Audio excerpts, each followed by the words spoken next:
Kabanata 731, ang mga tao ng Hongyi sect. Kailangang sabihin na may kabuluhan ang sinabi ni Xiaoyu. Ang pagsilang ng hari ng gamot dati ay masasabing nakakasira ng lupa, lalo pa ang isang 10,000 taong gulang na damo.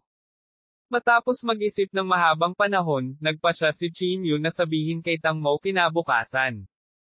Kahit na hindi niya makuha ang 10,000 taong gulang na damong ito, ang Tang clan ay bibigyan man lang siya ng kompensasyon. Kinabukasan. Bago magising si Qin Yu, may kumatok sa pinto. Pinuksan niya ang pinto at nakita niya ang 2 taong nakatayo sa pintuan. Ang isa sa kanila ay sina Song Shan at Ancestor Guan, na nakilala niya sa Qing City. Sa tabi nila ay isang martial marquis. Bakit ka nandito? Kumunat ang noo ni Qin Yu. Sinabi ni Song Shan na may walang pakialam ng ngiti, syempre nandito ako para tulungan ka. Dahil ang aming Hongyi sect ay umabot sa isang partnership sa iyo, natural na tutulungan ka namin. Tulungan mo ako. Naalala ni Qin Yu ang sinabi ni Su Chen noon. Ang Hongyi sect nga ay nagpadala ng mga tao upang tulungan siyang sakupin ang 10,000 taong gulang na mga halamang gamot, ngunit si Song Shan at Ancestor Guan lamang ay malamang na walang silbi. Mula ngayon, makikinig ka sa mga utos ko, walang pakialam na sabi ni Song Shan. Pumasok siya sa loob ng bilya at tumingin sa paligid. Pagkatapos, sinabi niya sa isang sarkastikong tono, tiyak na alam mo kung paano mag-enjoy sa iyong sarili. Si Song Shan at Ancestor Guan ay naging masungit kay Qin Yu noon. Ngayon, ang kanilang mga saloobin ay mas hindi nahuhulaan.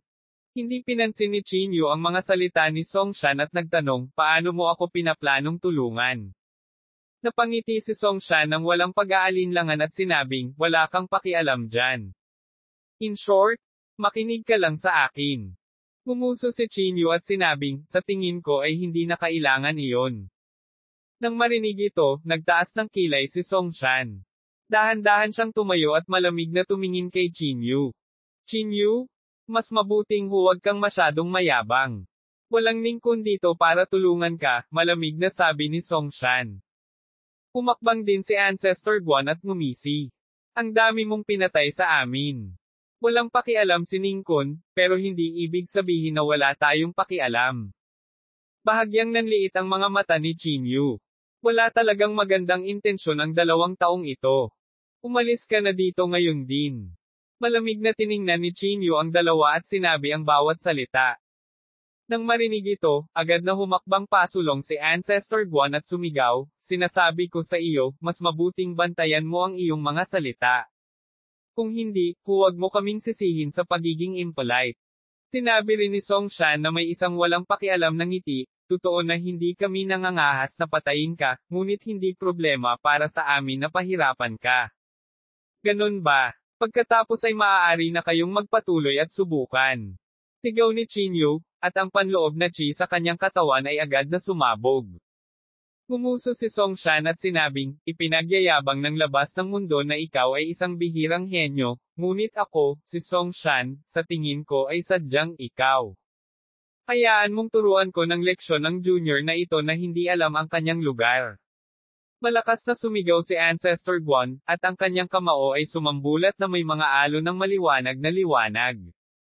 Ang kanyang walang katulad na mabangis na kamao ay agad na nagdulot ng mga bugzo ng hangin, at ang marahas na panloob na lakas na iyon ay bumuhos. Si Qin Yu ay natural na hindi actress. Kinuyam niya ang kanyang kamao at itinaas ang kanyang kamay para pakawalan ang ganap na panimulang sagradong kamao.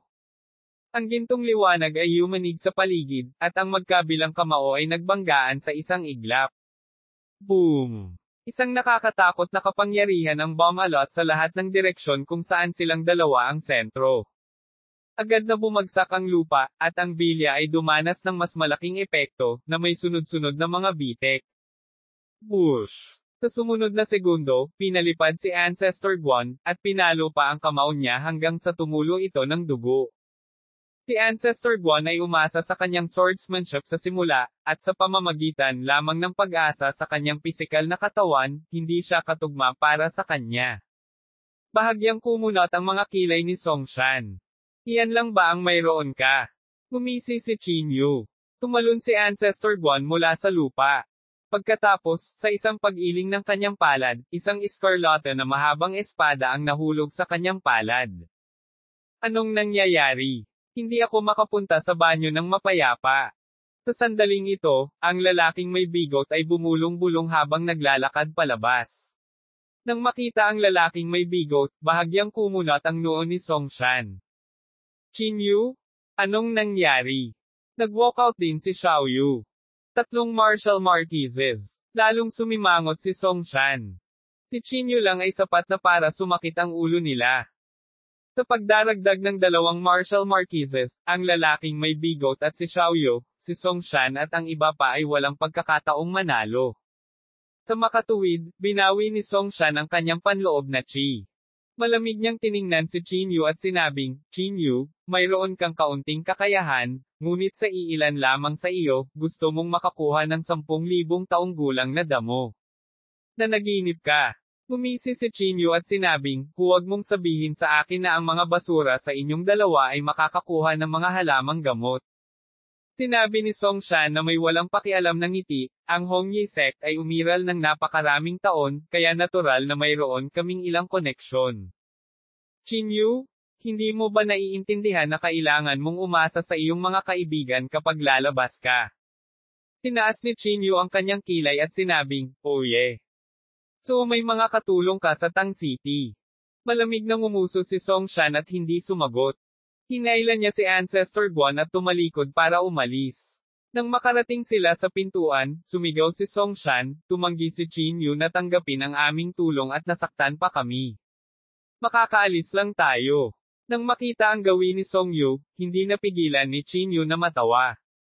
Anong sinisigawan mo? Huwag kang mag-alala, hindi ko sasabihin kay Ningkun, hinisya ni Qinyu.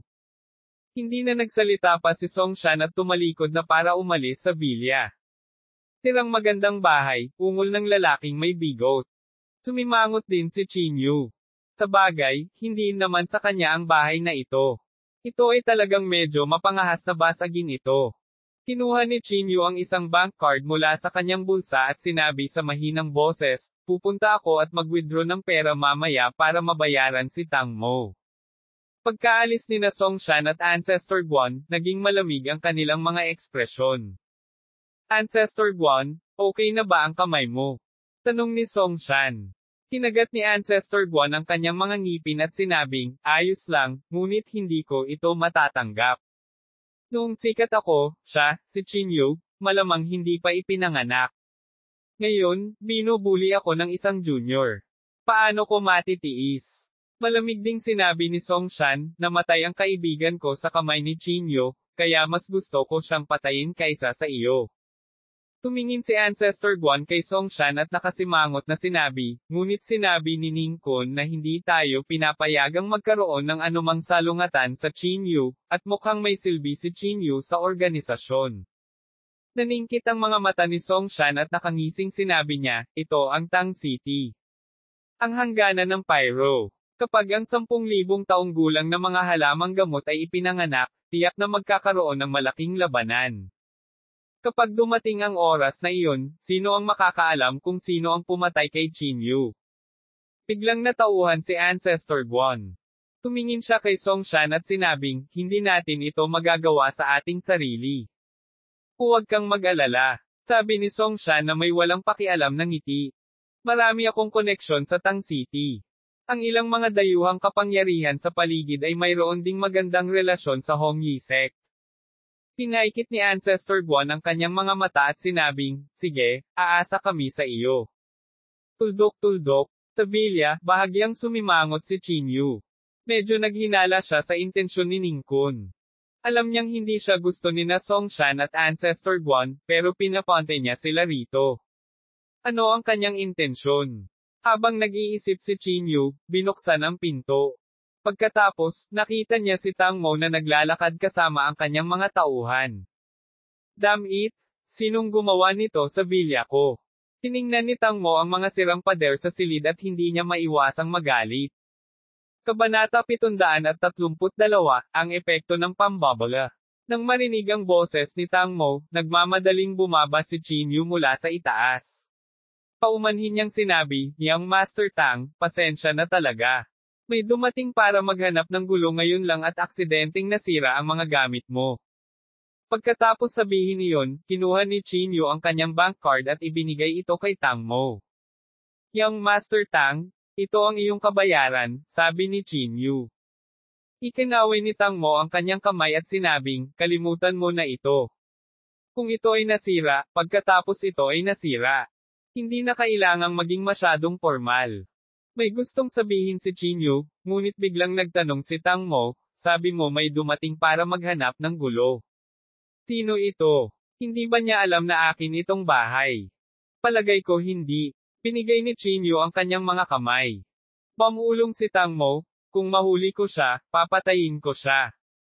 Pagkatapos sabihin iyon, hiniling ni Tang Mo sa kanyang attendant na kumuha ng isang set ng mga susi. "Manatili ka rito. Walang laman ang bahay," sabi ni Tang Mo. Ikinaway ni Qin Yu ang kanyang kamay at sinabing, "Hindi na kailangan. Maaari tayong manatili rito." Sinabi ni Tang Mo, "Sige. Nandito lang ako para tingnan kung kamusta ka." Pagkatapos sabihin iyon, nagplano si Tang Mo na umalis. Sa oras na ito, biglang hinaranggan ni Qin Yu ang daan ni Tang Mo. Natahimik siya sandali at sinabing, "Yang Master Tang, may pag-uusapan ako sa iyo." "Ano ito?" tanong ni Tang Mo. Sinabi ni Qin Yu sa malalim na boses, "Narinig mo na ba ang balita na malapit nang ipanganak dito ang isang 10,000 taong gulang na damo?" 10,000 taong gulang na damo. Nagtaas ng kilay si Tang Mo. "Pumunta ka para dito." Tumango si Qin Yu at sinabing, "Oo, ang 10,000 taong gulang na damong ito ay napakahalaga sa akin." Bahagyang ipinikit ni Tang Mo ang kanyang mga mata. Pumunta siya sa sofa at umupo.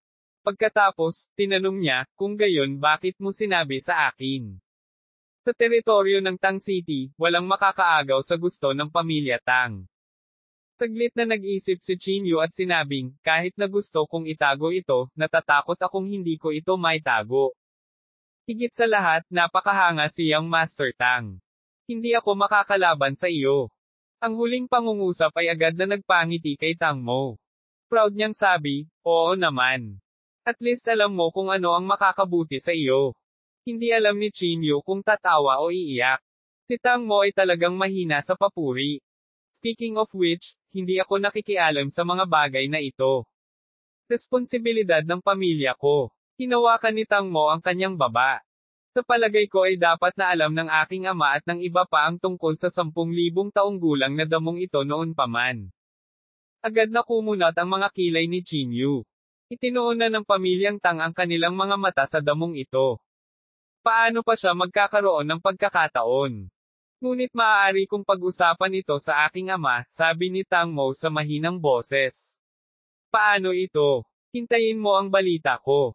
Kung may pagkakataon, isasama kita sa tatay ko." Tumango si Qin Yu at sinabing, "Kung gayon, salamat, Yang Master Tang." Ikinaway ni Tang Mo ang kanyang kamay at pagkatapos ay nagyabang. Sa gabi, tinawagan ni Tang Mo si Qin Yu. "Qin Yu, pumayag ang aking ama na makita ka. Magpapadala ako ng susando sa iyo mamaya," sabi ni Tang Mo. Sumang-ayon si Qin Yu, "Okay." Pagkatapos ibaba ang telepono, naglakad si Qin Yu sa pintuan at tahimik na naghintay doon. Makalipas ang mga 10 minuto. Isang Rolls Royce ang dahan-daang dumaan. Sa sandaling huminto ang sasakyan, nagmamadaling binuksan ng attendant ang pinto ng kotse para kay Qin Yu at magalang na sinabi, "Mr. Qin, mangyaring sumakay sa kotse." Pagkasakay ni Qin Yu sa kotse, mabilis na tumakbo ang kotse patungo sa pamilya Tang. Habang nasa daan, hindi maiwasan ni Qin Yu na tumingin sa tanawin sa labas ng bintana. Kailangang sabihin ng isa, ang tanawin ng Tang City ay talagang maganda at gumagalaw. Matapos ang mahigit 1 oras na pagmamaneho, nakarating sila sa isang manor. Ang manor na ito ay itinayo ng labis, at ang lugar nito ay nakakatakot na malaki. Sa isang sulyap, ang buong manor ay napuno ng mga bakas ng gawa ng tao. Kahit na ang mga puno ay pinutol. Ang mga gusali sa bilya ay medyo naiiba, at ang gininto ang dilaw na kulay ay makikita paminsan-minsan. Napakalinaw na gumastos sila ng malaking halaga sa manor na ito, at hindi ito nababagay sa tanawin ng Tang City. Huminto ang sasakyan sa entrance ng isang bilya. Pinuksan ng attendant ang pinto ng kotse para kay Qin Yu at magalang na sinabi, Mr. Qin, hinihintay ka niyang master sa loob. Tumango si Qin Yu. Nang pumasok siya sa bilya, nakita niya si Tang Mo na humihigop ng tsaa. Young Master Tang. Lumapit si Qin Yu para batiin siya. Tumayo si Tang Mo at sinabing, Tara na. Hinihintay ka na ng tatay ko. Sumunod si Qin Yu sa likod ni Tang Mo at naglakad patungo sa isang tea house. Maya-maya, dumating na ang dalawa sa pintuan ng isang tea house. Ang istruktura ng tea house na ito ay lubhang maluho. Bukod sa ginto, nilagyan din ito ng mga diamante. Hinawakan ni Qin Yu ang kanyang baba at halos nahulaan ang personalidad ng ama ni Tang Mo. Inakay ni Tang Mo si Qin Yu papasok sa tea house. Pagkapasok nila sa pinto, isang galante na aura ang bumungad sa kanila. Sa dulo ng tea house ay nakaupo ang isang medyo may edad na lalaki. Ang lalaking ito ay ang ama ni Tang Mo, si Tang Sheng. Tatay, nandito si Qin Yu. Lumapit si Tang Mo at sinabi. Tumangala si Tang Sheng at casual na sinabi, maupo ka. Yumuko si Qin Yu at sinabi, ikinagagalak na makilala ka, Mr. Tang. Hindi umimik si Tang Sheng. Patuloy lang siya sa pagtimpla ng tsaa ng paulit-ulit. Tang Mo, pwede ka munang lumabas. Pagkaraan ng ilang sandali, ikinaway ni Tang Sheng ang kanyang kamay. Tumayo si Tang Mo at sinabing, oo naman, tatay. Pwede kayong mag-chat ng maayos. Walang sinabi si Tang Sheng. Pagkaalis ni Tang Mo, sa wakas ay itinaas ni Tang Sheng ang kanyang ulo. Tumingin siya kay Qin Yu at sinabing, ikaw ba si Qin Yu? Naisip ni Qin Yu sa kanyang sarili, hindi ba ito halata? Narinig kong nagdulot ka ng kaguluhan sa Jingdo mag-isa. Nagpatuloy si Tang Sheng. Napangiti si Qin Yu at sinabing, tiyak na nagbibiro ka, Mr. Tang. Ito ay isang maliit na labanan lamang. Gumuso si Tang Sheng at nagsabi, sa aking paningin, ito ay talagang isang maliit na labanan. Sa Tang City, walang aristokratikong pamilya ang dapat banggitin. Nang marinig ang mga salita ni Tang Sheng, karaniwang natukoy ni Qin Yu ang kanyang pagkatao. Narinig ko na gusto mong kumuha ng 10,000 taong gulang na damo mula sa pamilyang Tang. Sa wakas, nakarating si Tang Sheng sa punto. Tumango si Qin Yu at sinabing, oo. Bagamat ang damong ito ay hindi pa ipinapanganak, dahil ito ay lumaki sa Tang City, ito ay kabilang sa pamilyang Tang. Kaya, kailangan ko pa rin ang pag-aproba ni Mr. Tang, nakangiting sabi ni Qin Yu. Nang marinig niya ang pambobola ni Qin Yu, isang bakas ng pagiging saplada ang halatang sumilay sa mukha ni Tang Sheng. Kahit na ito ay isang iglap lamang, nakita pa rin ito ni Qin Yu. Dahil alam mong pag-aari ito ng may Tang family, naglakas loob ka pa ring hilingin ito. Ibinaba ni Tang Mo ang teapot sa kanyang kamay at sinabi. Napabuntong hininga si Qin Yu at sinabi, ang 10,000 taong gulang na damong ito ay napakahalaga sa akin. Sa tingin ko ang isang 10,000 taong gulang na damo ay hindi nagkakahalaga ng pagbanggit sa harap ng pamilya Tang. Parang ligaw na damo sa tabing kalsada. Sino ang hindi nakakaalam ng katayuan ng pamilyang Tang sa Tang City? Sino ang hindi nakakaalam na ang pamilya Tang ay kasing yaman ng isang bansa? Sino ang hindi nakakaalam na ang patriarch ng pamilyang Tang, si Tang Sheng, ang may hawak ng numero 1 mapagkukunan sa mundo? Ang mga 10,000 taong gulang na damong iyon ay isang pambihirang banal na bagay para sa akin. Para sa pamilyang Tang, sila ay isang tangkay lamang ng damo, isang tangkay lamang ng damo. Sa tingin ko, walang pakialam si Mr. Tang, kaya ginasto ko ito. Habang nakikinig siya sa matatalinong salita ni Qin Yu, hindi na may tatago pa ang pagiging mahiyain sa mukha ni Tang Sheng. Bagamat pilit niyang pinipigilan ang pagiging saplada sa kanyang mukha, hindi niya maiwasang mapangiti ng kampante sa huli. Kabanata 733, dumating si Lola Qin. Nang makitang kumakalat ang ngiti sa mukha ni Tang Sheng, sa wakas ay nakahinga ng maluwag si Qin Yu. Parehas talaga itong mag-ama. Pareho silang gustong purihin. Tila nakaramdam din ng kaunting kahihiyan si Tang Sheng. Umubo siya at seryosong sinabi, bagaman totoo ang sinabi mo, dapat mong malaman kung ano ang ibig sabihin ng 10,000 taong gulang na mga halamang ito. Bahagyang tumango si Chinyu. Imposible lang na isuko niya ang mga halamang gamot sa pamamagitan lamang ng pambobola sa kanya. Ang pangwakas na mapagpasyang kadahilanan sa negosasyon ay ang halaga pa rin ng paggamit ng bawat isa, na kung saan ay individual na kakayahan. Sinabi ni Tang Sheng sa malalim na boses, kung ibibigay ko sa iyo ang halamang ito, anong mga benepisyo ang makukuha ko? Nag-isip sandali si Chinyu at sinabing, ako ay isang apothecary. Kaya kung pinuhin ang gamot para sa iyo, kahit anong uri ng gamot iyon. Ikinaway ni Tang Sheng ang kanyang kamay at umiling, hindi iyon sapat. Sinabi ni Chinyu sa malalim na boses, Mr. Tang, mangyaring sabihin ang iyong mga kondisyon. Hanggat kaya ko, hindi ako tatanggi. Kinuha ni Tang Sheng ang tasa ng tsaa at humigop. Pagkatapos ay tumingin siya kay Chinyu at sinabing, una, kailangan mong pinuhin ang gamot para sa akin ng 3 beses. Walang problema. Sumang-ayon si Chinyu nang hindi nag-iisip. Pangalawa, kailangan mong pagsilbihan ang pamilya Tang sa loob ng 3 taon, sabi ni Tang Sheng. Kumunat ang noo ni Chinyu. Maglingkod sa pamilya Tang sa loob ng 3 taon. Ano ang ibig sabihin noon? Mr. Tang, hindi ako sigurado kung ano ang ibig mong sabihin, sabi ni Chinyu na nakakunot ang noo. Ngumiti si Tang Sheng nang walang pag-aalinlangan at sinabing, sa madaling salita, ikaw ang magiging katulong ng pamilyang Tang. Kung may mangyari sa pamilyang Tang sa susunod na 3 taon, dapat mong iwanan ang lahat at pumunta sa pamilyang Tang.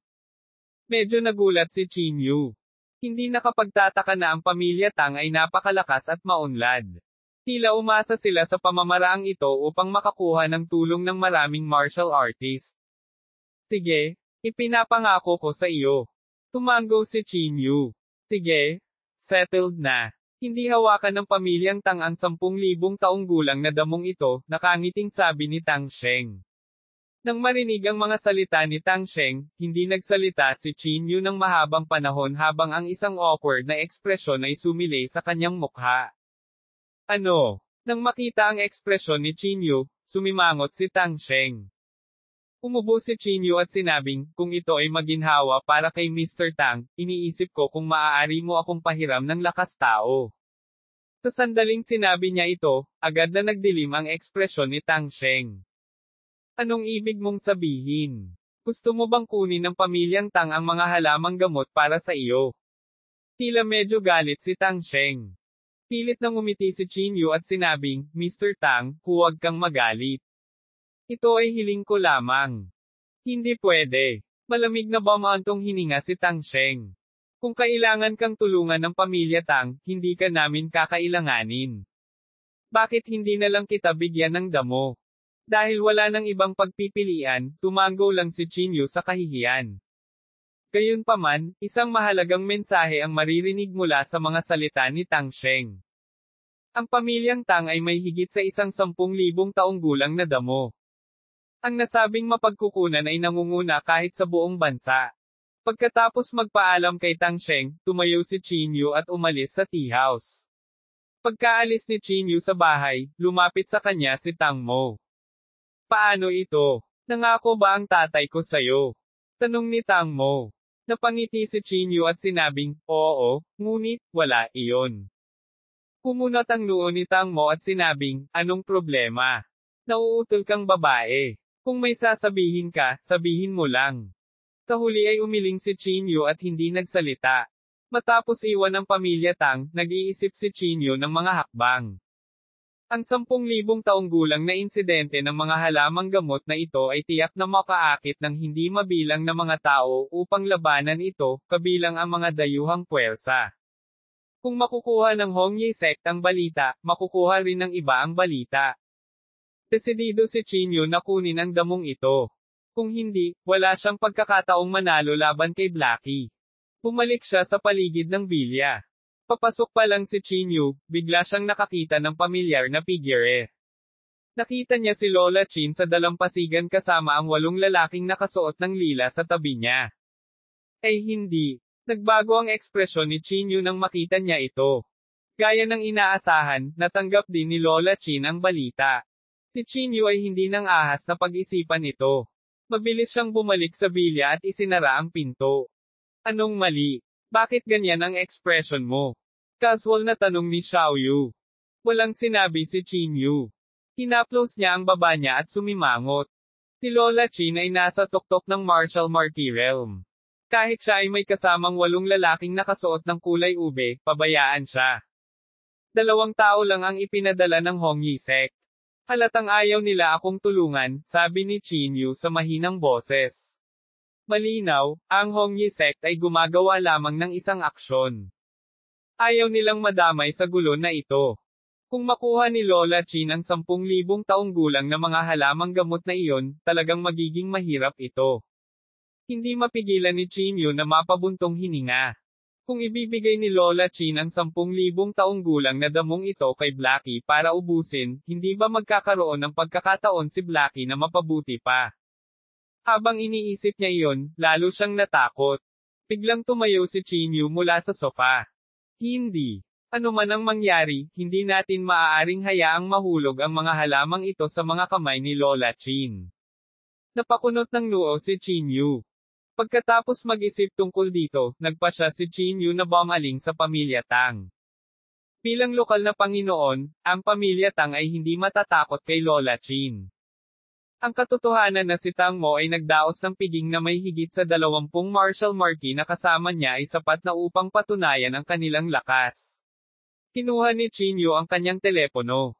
Noong una ay gusto niyang tawagan si Tang Mo, ngunit kakaalis lang niya sa pamilyang Tang, kaya hindi nararapat na tumawag ngayon. Sa makatuwid, pansamantalang pinigilan ni Chinyu ang salpok na ito. Kinabukasan, lumabas si Chinyu para mamasyal. Malinaw niyang nararamdaman na maraming martial artist ang nakatira sa malapit, at bawat isa sa kanila ay nasa martial marquee realm. Malinaw, ang mga taong ito ay narito para sa mga halamang gamot. Dahil dito, mas nabalisa si Chinyu. Noong gabing iyon, inilabas ni Chinyu ang kanyang cellphone at tinawagan si Tang Mo para i-treat siya sa isang pagkain at humingi ng tulong sa kanya. Matapos makonekta ang tawag, ipinahayag ni Chinyu ang kanyang intensyon. Sinabi ni Tang Mo sa kabilang dulo, hindi na kailangan ng pagkain, tapos na ako kumain. Kung wala kang ibang gagawin, halika at makipaglaro sa akin. Sumang-ayon si Chinyu. Okay, nasaan ka? Sinabi ni Tang Mo, nasa Island Grand Meeting ako. Kahit na hindi alam ni Chinyu kung ano ang lugar na ito, pumayag pa rin siya. Pagkatapos ibaba ang telepono, nagmamadaling umalis si Chinyu ng bahay. Casual siyang pumara ng taxi at sumugod sa Island Grand Meeting na ito. Pagsakay pa lang niya sa kotse, may nakapansin kay Chinyu sa hindi kalayuan.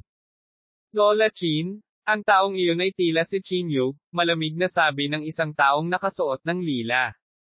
Nang marinig ito, bahagyang nagbago ang ekspresyon ni Lola Chin. Chinyu, sigurado ka? Sabi ni Lola Chin na nakakunot ang noo.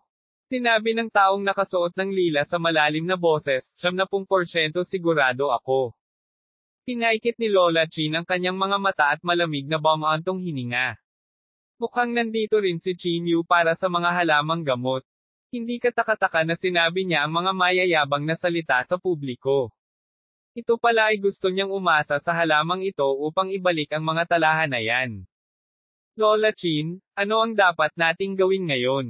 Tanong ng isang lalaking nakasuot ng lila. Malamig na bumantong hininga si Lola Chin. Dahil nadiskubre ko siya, paano ko siya hahayaan na magtagumpay? Lahat, habulin siya agad. Kabanata 734, ang mabangis na Lola Chin. Lola Chin, dapat ba natin siyang patayin? Tanong ng mga lalaking nakasuot ng lila. Sinabi ni Lola Chin na may malungkot na ekspresyon, hindi, may pastahan ako sa kanya. Hindi natin siya mapapatay. Sa puntong ito, huminto si Lola Chin, pagkatapos ay sinabi na may masamang ekspresyon, bagaman hindi natin siya mapatay, maaari pa rin nating isaalang-alang na lumpo siya, kung gusto niyang makuha ang kanyang mga kamay sa 10,000 taong gulang na damo, managinip ka. Tuldok. Sa kabilang panig, walang alam si Chinyu tungkol dito. Sa sandaling ito, ang tanging naiisip niya ay kung paano matulungan ang pamilya Tang. Malamang na imposibleng umasa sa pambobola at papuri. Kahit na ang mag-ama ng pamilya Tang ay gustong purihin, hindi ibig sabihin na sila ay mga hanggal. Mukhang hindi kalakihan ang maibibigay ko sa kanila, naisip ni Qin Yu sa sarili. Maliban sa kanyang pagkakakilanlan bilang isang apothecary, halos walang maibibigay si Qin Yu. Gayunpaman, walang ibang pagpipilian si Qin Yu. Maaari lamang niyang ilagay ang kanyang pag-asa sa pamilya Tang. Bumilis ang takbo ng sasakyan. Gusto niyang sumugod sa kapistahan sa isla. Ang akala niya ay isang kapistahan ang kapistahan sa isla, ngunit hindi niya inaasahan na ito ay isang club. Napaka-high-end ng club na ito. Ang buong club ay inilagay sa ilalim ng dagat. Pagtingin sa labas ng club, makikita ang asul na dagat. Ang isa ay maaaring makakita ng mga paaralan ng mga isda na lumalangoy sa paligid. Nang makarating sila sa entrance ng clubhouse, inabot ng security guard para pigilan si Qin Yu.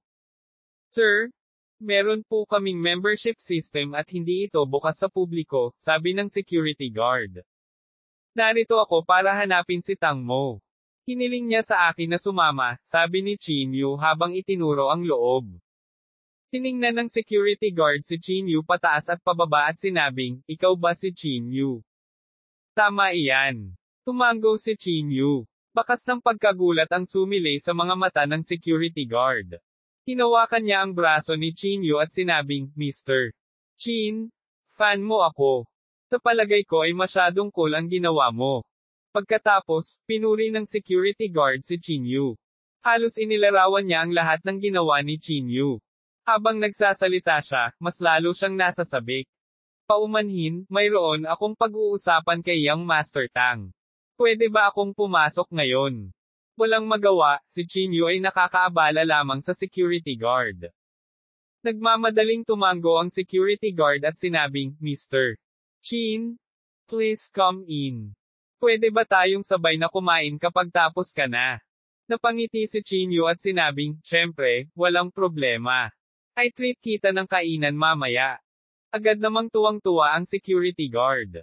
Sabi niya nang may kaunting pananibik, sige, hihintayin kita. Hindi na nagsalita pa si Qin Yu at mabilis na pumasok. Ang buong club ay kumikislap ng asul na liwanag. Sa gitna ng bulwagan, nakaupo doon si Tang Mo. Tamad siyang sumando sa sofa na may lamesang puno ng alak sa harapan niya. Mabilis na lumapit si Qin Yu at nagulat na sinabi, bakit mag-isa ka ngayon? Nasaan ang mahigit 20 Marshall Marquesas? Umupo si Tang Mo mula sa sofa at ikinaway ang kanyang kamay, lumabas lang ako para magsaya. Hindi ko kailangan ng ganoong kalaking palabas. Pagkatapos sabihin iyon, inabot ni Tang Mo kay Qin Yu ang isang bote ng alak at sinabing, halika, uminom ka sa akin. Walang ibang sinabi si Qin Yu. Itinaas niya ang baso niya at ibinaba iyon. Matapos maubos ni Qin Yu ang bote ng alak, sinabi ni Tang Mo, bakit mo ako hinahanap? Sabihin mo lang sa akin. Natahimik sandali si Qin Yu at nagsabi, mayroon akong kailangan ng tulong mo. Dahil pa rin sa 10,000 taong gulang na damong iyon, hindi ba? Casual na sabi ni Tang Mo. Tumango si Qin Yu at sinabing, tama. Ang balita ng pagsilang ng halamang gamot na ito ay nalik na. Kapag dumating ang oras na iyon, sino ang nakakaalam kung gaano karaming mga tao ang tumitingin sa halamang gamot na ito? Bahagyang bumantong hininga si Tang Mo at sinabing, iyon ay dahil hindi kikilos ang pamilya Tang. Kung hindi, sino ang maglalakas loob na hawakan ito? Napangiti si Qin Yu at sinabing, natural lang iyon. Kung kumilos ang pamilya Tang, natatakot ako na lahat ay sumuko. Pagkatapos ng isang round ng pagmamayabang, ang mukha ni Tang Mo ay napuno ng mapagmataas na ngiti. Nilagok niya ang isang bote ng alak at sinabing, sabihin mo sa akin, ano ang gusto mong gawin ko? Medyo nahihiyang sinabi ni Qin Yu, sa tingin ko, kung ito ay maginhawa para sa pamilyang Tang, mas mabuti kung pwede kayong magpahiram sa akin ng lakas ng tao. Pahiram sa iyo ng manpower. Nagtaas ng kilay si Tang Mo. Pinagpag niya ang tasa ng alak sa kanyang kamay at walang pakialam na sinabi, Qin Yu, dapat mong malaman na ang paglitaw ng mga halamang ito ay makakaakit ng maraming powerhouse. Kapag sumiklab ang malaking away, hindi maiiwasan ang mga casualty. Kahit isang Marshall Marquis ay maaaring mamatay. Sa tingin mo ba ay napakalapit ng ating relasyon na kaya nating isakripisyo ang Marshall Marquis ng ating pamilya para sa iyo? Tinitigan ni Tang Mo si Qin Yu at sinabi. Agad na natahimik si Qin Yu. Bagamat walang tamang karera si Tang Mo, hindi siya tanga. Ang pagsasakripisyo sa Marshall Marquises ng kanyang pamilya para sa kapakanan ni Qin Yu, nakakakilala pa lang niya, ay hindi katumbas ng halaga kahit paano niya ito tingnan. May mga bagay kung saan mas maganda kung makukuha mo ang mga ito, ngunit kung hindi mo makuha ang mga ito, hindi mo kailangang pilitin ang mga bagay. Samahan daw si Tang Mo at medyo libre at madali. Napabuntong hininga si Qin Yu at sinabing, kung may oras ako, hindi ako magmamadali. Isang buwan lang ang oras ni Qin Yu. Kung hindi niya makuha ang 10,000 taong gulang na damong ito, wala siyang pagkakataong manalo laban sa Heaven Swallow ang Python. Kinawian ni Tang Mo ang kanyang kamay at sinabing, sige, huwag na nating pag-usapan ito. Sa tingin ko ay nilinaw na sa iyo ng aking ama. Kung hindi ka matutulungan ng pamilya Tang, at least may pagkakataon ka pa na makuha ito. Huwag kang masyadong umasa. Bahagyang napabuntong hininga si Qin Yu at sinabing, sige. Halika, inom tayo. Dapat nating i-enjoy ng husto ang buhay, nakangiting sabi ni Tang Mo. Walang ibang pagpipilian si Qin Yu kundi ang uminom kasama si Tang Mo. Sa gitna ng clubhouse, nagsasayaw ang ilang hot girls. Bagamat masigla ang kapaligiran, hindi ito itinuturing na maingay. Sa sandaling ito, dumating si Lola Qin sa pasukan ng kapistahan ng isla. Granny Qin, dapat nandito si Qin Yu. Yumuko ang isang taong nakasuot ng lila at sinabi. Tumango si Lola Qin at naglakad sa isla na may malamig na ekspresyon. Sa pasukan, nakalubog pa rin ang security guard sa tuwa nang makita ang kanyang idolo. Nang makita si Lola Qin na naglalakad, ang security guard ay nagmamadaling humakbang pasulong at hinaronggan ang daan ni Lola Qin. I'm sorry. Meron tayong membership system dito. Hindi ito bukas sa publiko, magalang na sabi ng security guard. Malamig na sinulyapan ni Lola Qin ang security guard at sinabing, huwag mong problemayan ang iyong sarili.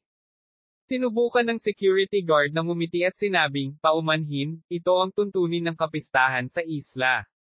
Walang miyembro ang bawal pumasok. Nililigawan mo si kamatayan. Agad na nagalit si Lola Qin. Iniunat niya ang kanyang kulot na kuko at hinawakan ang ulo ng security guard. Pitik. Sa malutong na tunog, diretsyong naputol ang ulo ng security guard. Nanlaki ang mga mata ng security guard. Hanggang sa kamatayan, hindi niya inaasahan na magiging ganito kabisyo si Lola Qin.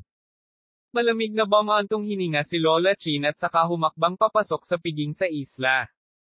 Sa kapistahan sa isla, si Qin Yu ay nakikipag-inuman kasama si Tang Mo, ngunit ang kanyang isip ay napuno ng pag-iisip kung paano masisigurong makukuha niya ang 10,000 taong gulang na damong ito. Sa sandaling ito, maraming figure ang lumitaw sa harap ni Qin Yu.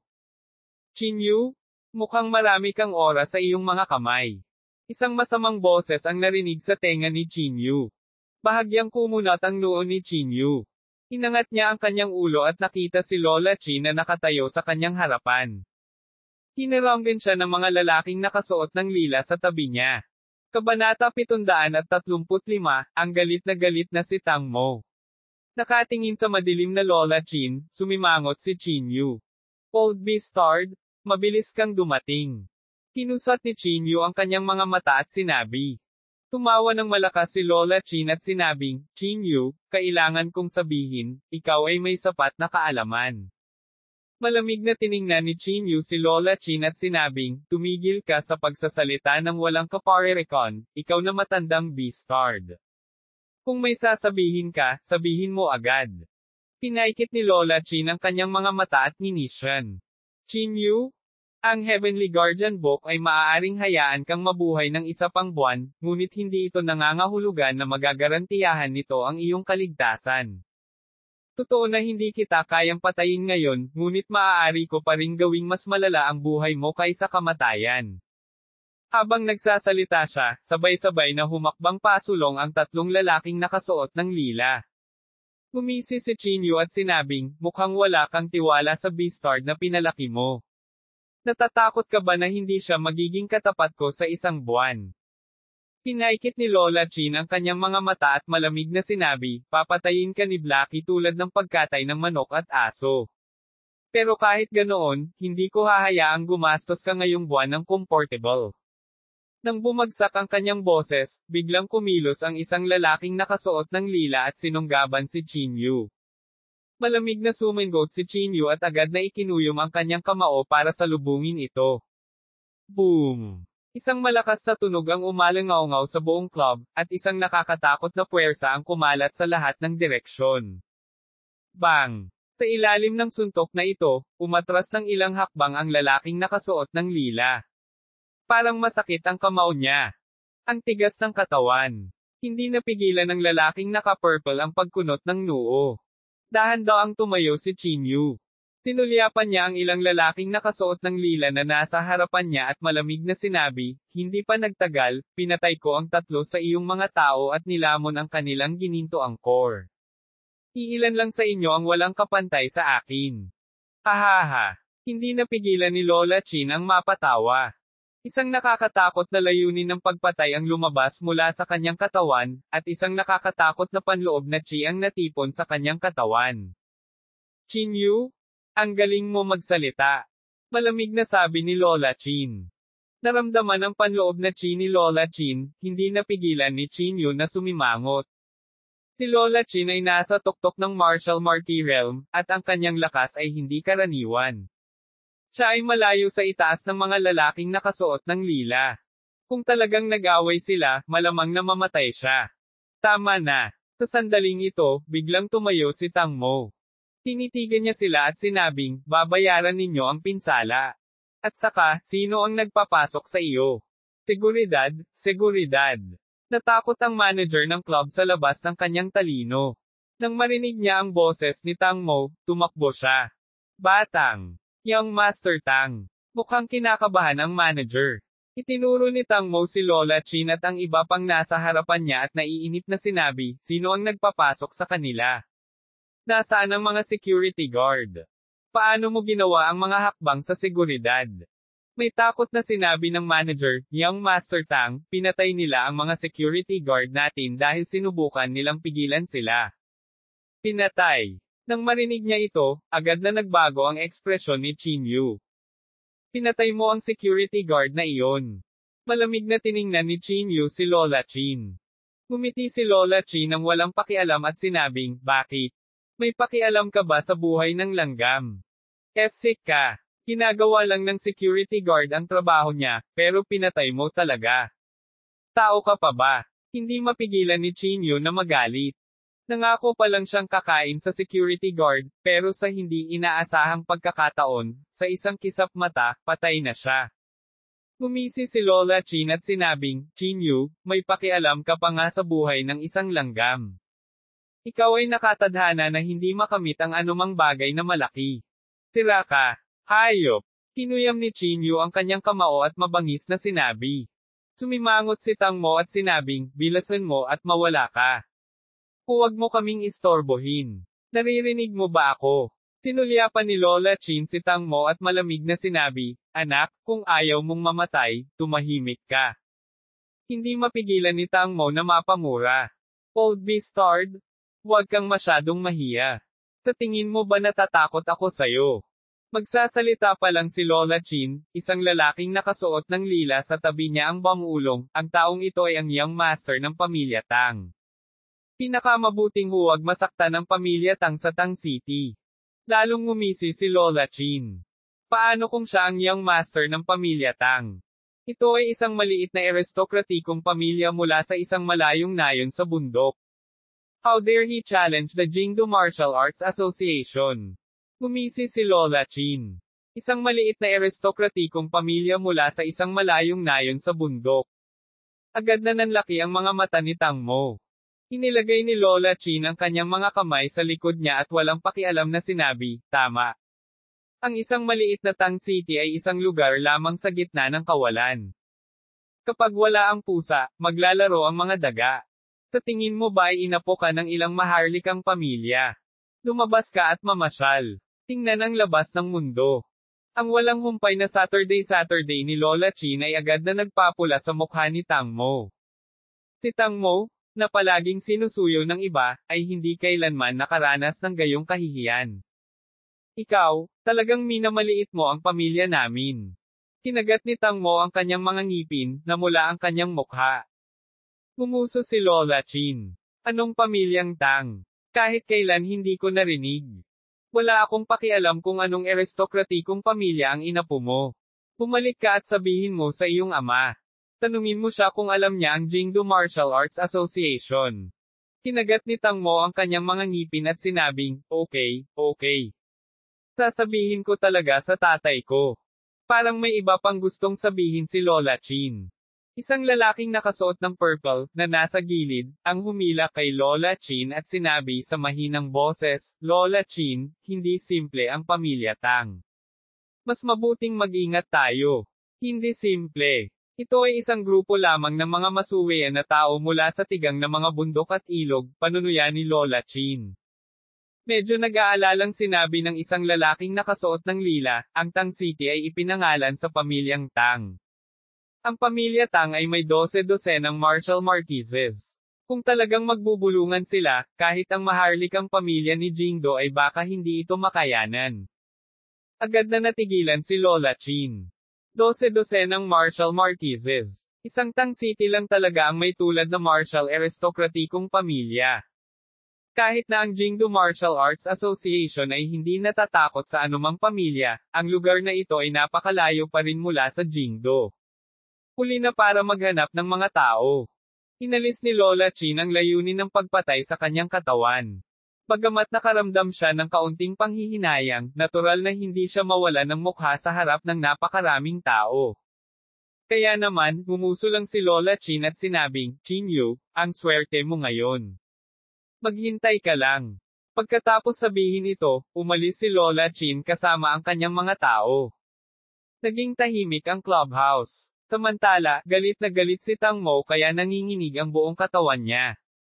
Damn it, talagang minamaliit niya ang pamilya namin. Sinabi niya na kapag nawala ang pusa, maglalaro ang mga daga. Galit na sabi ni Tang Mo. Hindi, sabi niya mga unggoy kayo. Nagdagdag si Chinyu ng panggatong sa apoy. Oo, talagang sinabi niya na tayo ay mga unggoy. Biglang tumalon si Tang Mo sa galit.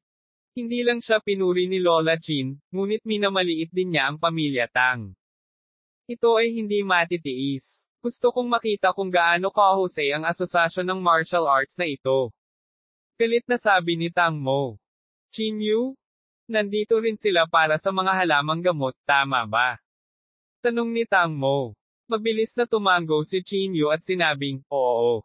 Yang Master Tang, ang 10,000 taong gulang na mga halamang iyon ay hindi maaaring mahulog sa mga kamay ng gayong mga tao. Kinagat ni Tang Mo ang kanyang mga ngipin at sinabing, syempre. Chinyu, sundan mo ako pauwi para hanapin ang aking ama. Gusto kong ipakita sa kanila ang kapangyarihan ng aking pamilya. Kabanata 736, ang kapanganakan ng mga herb. Nang marinig ang mga salita ni Tang Mo, nagmamadaling tumango si Chinyu at sinabing, sige. Dahil doon, tumahimik silang dalawa na umalis sa lugar. Hindi kailanman inaasahan ni Chinyu na talagang hindi sinasadyang tutulungan siya ni Lola Chin. Noong una, nawalan na ng pag-asa si Chinyu, ngunit tumalon si Lola Chin para tulungan siya. Pagkasakay sa kotse ni Tang Mo, nagmadali silang dalawa patungo sa pamilya Tang. Gabi na noon, ngunit hindi nakatulog si Tang Sheng. Nangisda siya sa tabi ng sarili niyang lawa. Nagmamadaling tumakbo si Tang Mo sa harap ni Tang Sheng at galit na sinabi, Tatay, may nangyari. Sumulyap si Tang Sheng kay Tang Mo at sinabing, ano ang nangyari? Bakit ka nagkakagulo? Tay? Nainsulto ako sa kapistahan sa isla kanina lang, galit na sabi ni Tang Mo. Sinabi niya na ang Tang City ay walang iba kundi isang maliit na lugar, at sinabi rin niya na kami ay isang maliit na aristokratikong pamilya na hindi pa nakikita ang mundo.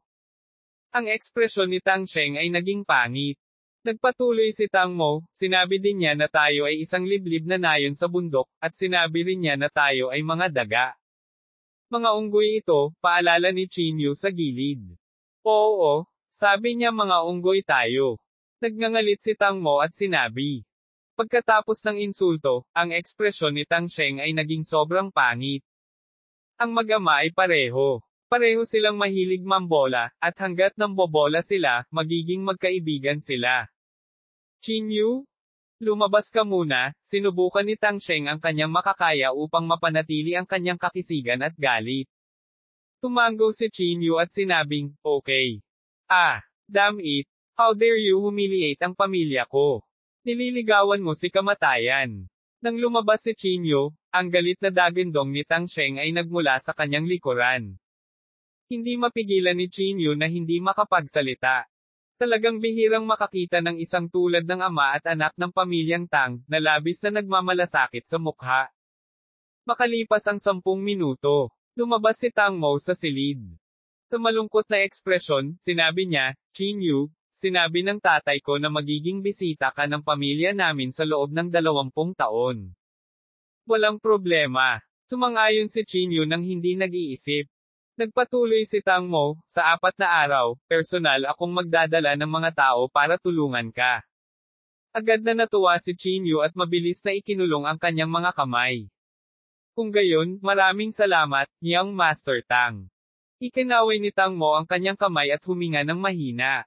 Gusto kong makita ni Lola Qin kung unggoy ang pamilya natin o hindi. Oo, turuan sila ng magandang aral. Ikinuyom ni Qin Yu ang kanyang mga kamao at sinabi. Tuldok tuldok tuldok. Pagka-uwi, humiga si Qin Yu sa sofa at nagpakawala ng mahabang buntong hininga. Sa wakas ay naayos na, sabi ni Qin Yu sa mahinang boses. Sa sandaling ito, ang lalaking may bigot ay lumapit at nagsabi, Qin Yu, napagmasdan ko ang celestial phenomenon sa gabi at natuklasan ang isang mahalagang kaganapan. Tinulyapan siya ni Qin Yu at sinabing, anong mahalagang kaganapan? Ang lalaking may bigot ay nagsabi na may malungkot na tingin, magkakaroon ng malaking kaganapan sa malapit na hinaharap. Major event. Anong major event? Tanong ni Qin Yu na nagtataka. Umiling ang lalaking may bigot at sinabing, hindi ko masasabing sigurado, ngunit tiyak na malaking kaganapan ito, at hindi ito magandang bagay. Hindi magandang bagay. Dahil dito, medyo nalito si Qin Yu. Mula sa seryosong ekspresyon ng lalaking may bigot ay parang hindi ito nagbibiro. Ngunit anong uri ng masamang bagay iyon? Hindi masabi ng lalaking may bigot. Si Qin Yu ay hindi masyadong nag-isip tungkol dito. Para sa kanya, ang pinakamahalagang bagay ngayon ay ang pagkuha ng mga halamang gamot. Tuldok tuldok tuldok. Sa sandaling ito, sa Immortal Slaying Sect. Ang buong Immortal Slaying Sect ay napapaligiran ng malamig na kapaligiran. Sa gitna ng mga guho, may biglang sumulpat na lalaki. Malamig ang ekspresyon ng lalaki at matangkad at tuwid ang kanyang figure. Napakalalim ng kanyang mga mata. Ang selyo ay talagang tinanggal na. Huminga ng malalim ang lalaki, at ang kanyang mga mata ay agad na napuno ng mga itim na pupil. Pagkatapos, itinaas ng lalaki ang 2 kamay at tuluyang bumulong ng kung ano. Sa isang iglap, nang inig ang Immortal Slaying Sect, at nagpatuloy ang dagandong. Sunod-sunod na kabaong ang lumitaw sa ilalim ng lupa. Ang mga kabaong na ito ay tumusok sa lupa at lumitaw sa harap ng lalaki. Nakakalungkot na hindi mapangalagaan ang bangkay ng punong kalto, sabi ng lalaki sa mahinang boses, puno ng panghihinayang ang mga mata. Gayunpaman sa 7 taon na ito, sapat na upang duminahin ang mundo. Kasunod nyon, ang mga sulok ng bibig ng lalaki ay lumulutang sa isang malamig na ngiti. Tuldok tuldok tuldok. Lumipas ang oras. Sa isang kisap mata, 3 araw na ang lumipas. Isang araw na lang ang natitira hanggang sa paglitaw ng 10,000 taong gulang na mga damo. At sa araw na ito, ang nakapalibot na internal chi ay naging medyo kakaiba. Bagamat mukhang kalmado at payapa sa ibabaw, ngunit sa katotohanan, ito ay sumisibol sa tensyon. Maraming nangungunang mga martial artist ang dumating sa paligid upang hintayin ang paglitaw ng 10,000 taong gulang na mga halamang gamot. Hindi lamang sila nanggaling sa Pyro, kundi mula rin sa labas ng Pyro Empire. Inilabas ni Chinyu ang kanyang Divine Sense, na sumasaklaw sa radius na ilang 10-10 milya. Hindi nagtagal, naramdaman niya ang maraming malakas na internal chi. Mayroong hindi bababa sa 20 hanggang 30 martial marquises dito, sabi ni Chinyu na nakakunot ang noo. Naramdaman ko rin, biglang naputol si Xiaoyu. Sumulyap si Chinyu kay Xiaoyu at gulat na sinabi, napakatalim ng iyong Divine Sense. Tinadya mo ba itong linangin? Hindi ko alam ang dahilan. In short, parang nagbabago ang Divine Sense ko araw-araw. Umiling si Xiaoyu. Walang sinabi si Chinyu, ngunit medyo nag-aalala siya.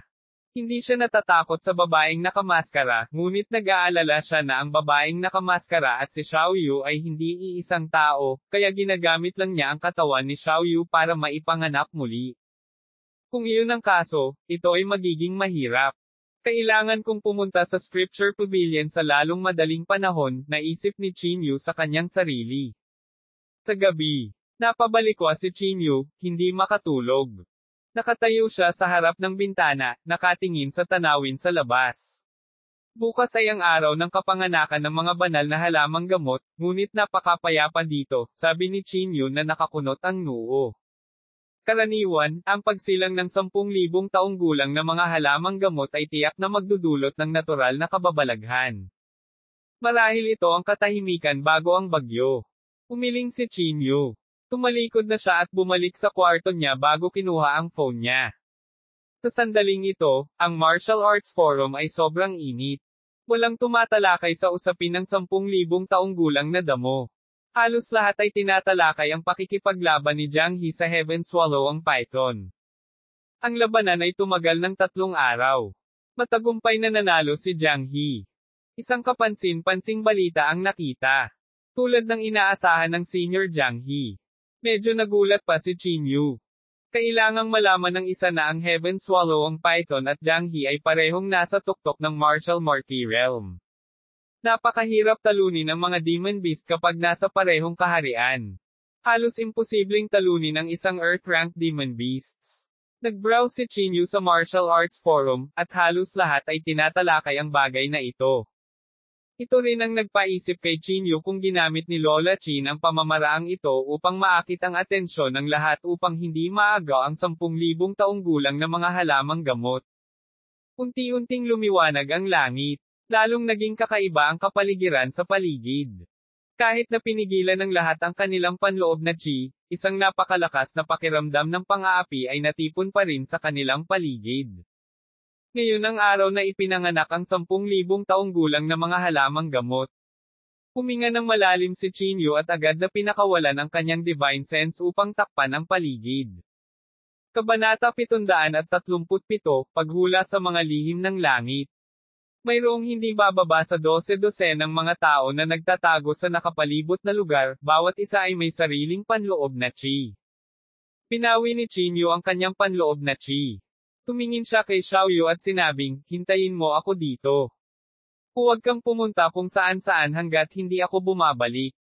Matigas na sinabi ni Xiaoyu, gusto kong sumama sa iyo. Hindi, ito ay isang napakadelikadong bagay. Hindi ka makakasama sa akin, sabi ni Chinyu na nakakunot ang noo. Sabi ni Xiaoyu, Martial Marquis na rin ako ngayon. Hindi ako natatakot sa panganib. Nang makitang hindi niya mapipigilan si Xiaoyu, walang pagpipilian si Chinyu kundi ibaba siya. Pagkababa, mabilis na naramdaman ng matulis na lalaking may bigot ang abnormalidad. Gumuso siya at saka tumingin sa paligid, panay ang pagkumpas ng mga daliri niya sa hangin. Ang pagsilang ng 10,000 taong gulang na mga halamang gamot. Nakasimangot na sabi ng lalaking may bigot. Medyo nagulat na sabi ni Chinyu, paano mo nalaman? Professional instinct, sabi ng lalaking may bigot. Bagamat medyo nagulat si Chinyu, wala siyang sinabi. Parami ng parami ang mga taong nagkukumpulan sa paligid. Hindi nagtagal, higit sa 20 martial marquises ang lumitaw sa paligid. Chinyu, dumating ka sa oras. Sa oras na ito, lumakad sina Songshan at Ancestor Guan. Tinulyapan sila ni Chinyu nang walang sinasabi. Si Qin Yu ay hindi mapakali kay Song Shan at Ancestor Guan. Mayroong hindi bababa sa 12 ng mga martial marquises dito ngayon upang agawin ang 10,000 taong gulang na mga halamang gamot. Sa tingin mo ba may pagkakataon ka? Malamig na umungol si Ancestor Guan. Itikom mo ang bibig mo. May pagkakataon man ako o wala ay walang kinalaman sa iyo, malamig na sabi ni Qin Yu.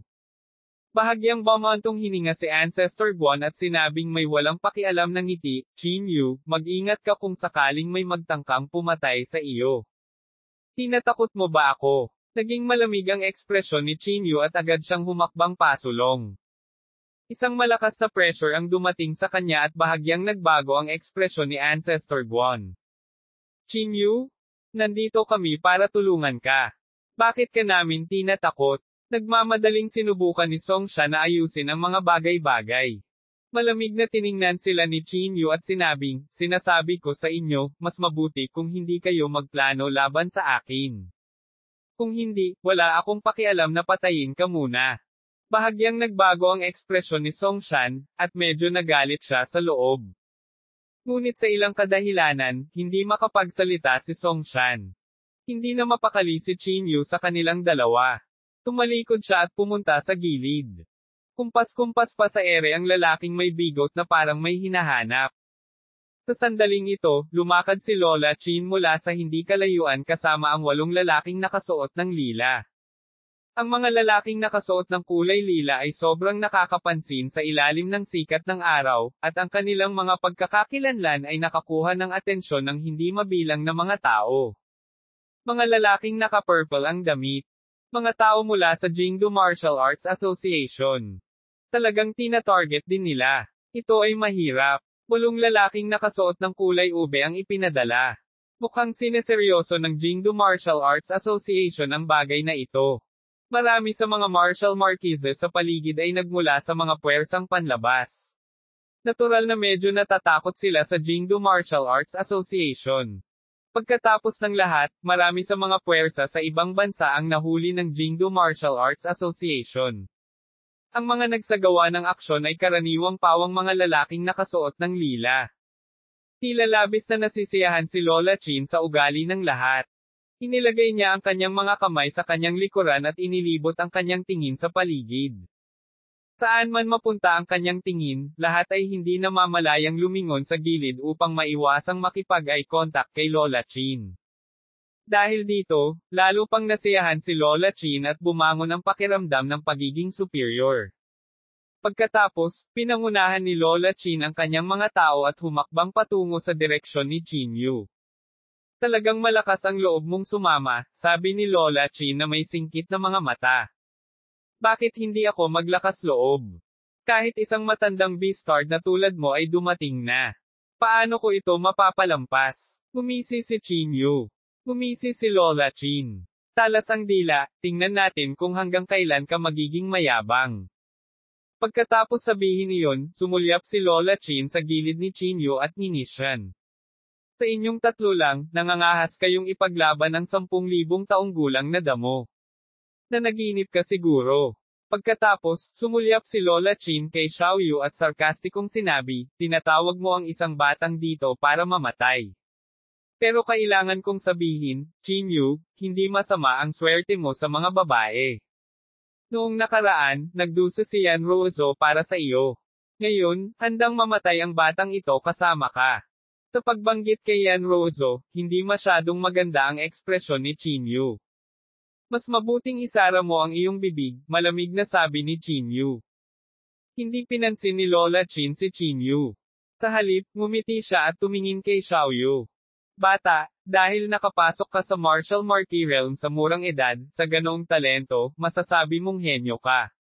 Interesado ka bang sumali sa Jingdu Martial Arts Association? Nakangiting sabi ni Lola Qin. Tinulyapan ni Xiaoyu si Lola Qin, ngunit hindi ito nagsalita. Magiliw na tumingin si Lola Qin at sinabing, ang pagsali sa Jingdu Martial Arts Association ay isang opisyal na trabaho. Ito ay isang maluwalhating bagay. Ito ay mas mahusay kaysa sa pagiging sa tabi ng isang hooligan. Tumingin kay Lola Qin, minisyon ni Xiaoyu. Itikom mo ang bibig mo. Medyo mabaho ang hininga mo. Sa sandaling sinabi niya iyon, nagdilim ang ekspresyon ni Lola Chin. Malamig niyang tiningnan si Xiaoyu at sinabing, walang kahihiyan kang B-starred, gusto kong makita kung anong uri ng pagtatapos ang mayroon ka. Sinabi ni Xiaoyu na may mapanuksong ekspresyon, sa edad mo, sa tingin ko ay hindi mo makikita ang araw na iyon. Baka mamatay ka na lang bukas. Ikaw. Naging malamig ang ekspresyon ni Lola Chin. Sa sobrang galit niya ay natawa siya. Nakaturo kay Xiaoyu, sinabi niya, kung gayon. Sana hindi ka magsisi. Alam ni Lola Chin na wala siyang mapapala, kaya tumalikod siya at umalis kasama ang 8 lalaking nakasuot ng lila. Parami ng parami ang mga tao sa paligid nila. Maraming martial marquises ang nagtipon. Ang ilan ay may 3 o 5 tao, habang ang ilan ay may 7 o 8 tao. Sa kanila, ang pinakamakapangyarihan ay natural na ang Jingdo Martial Arts Association. Bakit wala pa siya? Tiningnan ni Chinyu ang oras at hindi niya maiwasang sumimangot. Nakalimutan na ba ni Tang Mo ang bagay na ito? Sa sandaling ito, isang matandang lalaki ang lumakad mula sa hindi kalayuan. Nang makita ang matandang ito, pinalibutan siya ng maraming martial marquises. Maging si Lola Chin ay hindi exception. Sino ang taong iyon? Hindi maiwasan ni Chinyu na medyo magulat.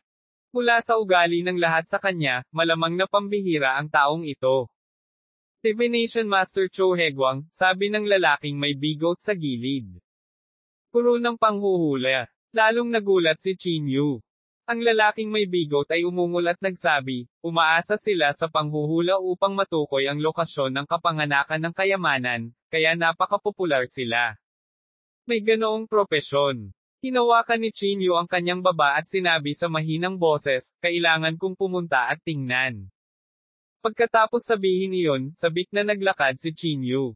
Habang naglalakad si Chinyu, malamig na tumingin si Lola Chin kay Chinyu. Hindi ka welcome dito, malamig na sabi ni Lola Chin. Tinulyapan siya ni Chinyu at sinabing, narito ba ako para hanapin ka? Ano ang kinalaman nito sa iyo? Tama si Lola Chin. Talagang hindi ka welcome dito, walang pakialam na sabi ni Cho Hegwang. Agad na kumunat ang noo ni Chinyu. Magwala. Malamig na saway ni Lola Chin. Tumingin si Chinyu sa paligid, at tila lahat ay may malamig na tingin sa kanilang mga mukha. Bagamat siya ay medyo hindi masaya, si Chinyu ay maaari lamang tumalikod at malungkot na umalis. F***, ayaw mo talaga akong makinig. Hindi mapigilan ni Chinyu na magmura. Gumisi ang lalaking may bigot sa gilid. Hindi mahalaga. Si Cho Hegwang ay kilala bilang isang master, ngunit sa katotohanan, 8 beses siyang nabigo sa 10. Hindi man lang siya worth mentioning.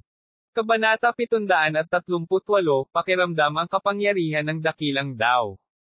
2 sa 10 tagumpay. 20% lang ang success rate.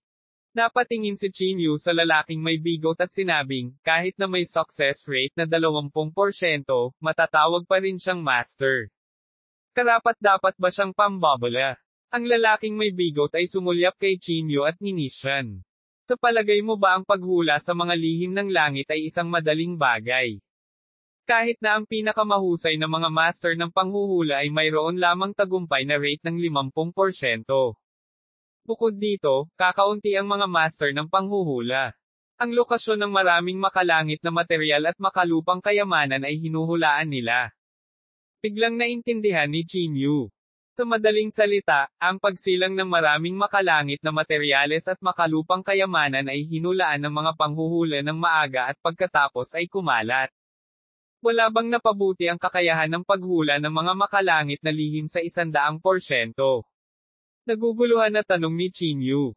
Nang marinig ito ng lalaking may bigot, hindi niya napigil ang sabihin, ang paghula sa mga lihim ng langit ay isang kakayahang maunawaan ang dakilang Dao. Ito ay isang likas na kakayahan. Napakahirap baguhin ito pagkatapos ng kapanganakan. Nang sabihin niya ito, ang lalaking may bigot ay huminto saglit at pagkatapos ay nagsabi ng may pagmamalaki, kahit para sa akin, ang antas ng tagumpay sa paghula ng mga makalangit na lihim ay 30% lamang. Nang marinig niya ito, hindi napigilan ni Qin Yu na imulat ang kanyang mga mata at sabihin, pagkatapos ng mahabang pag-uusap, naghahanda ka ng magyabang.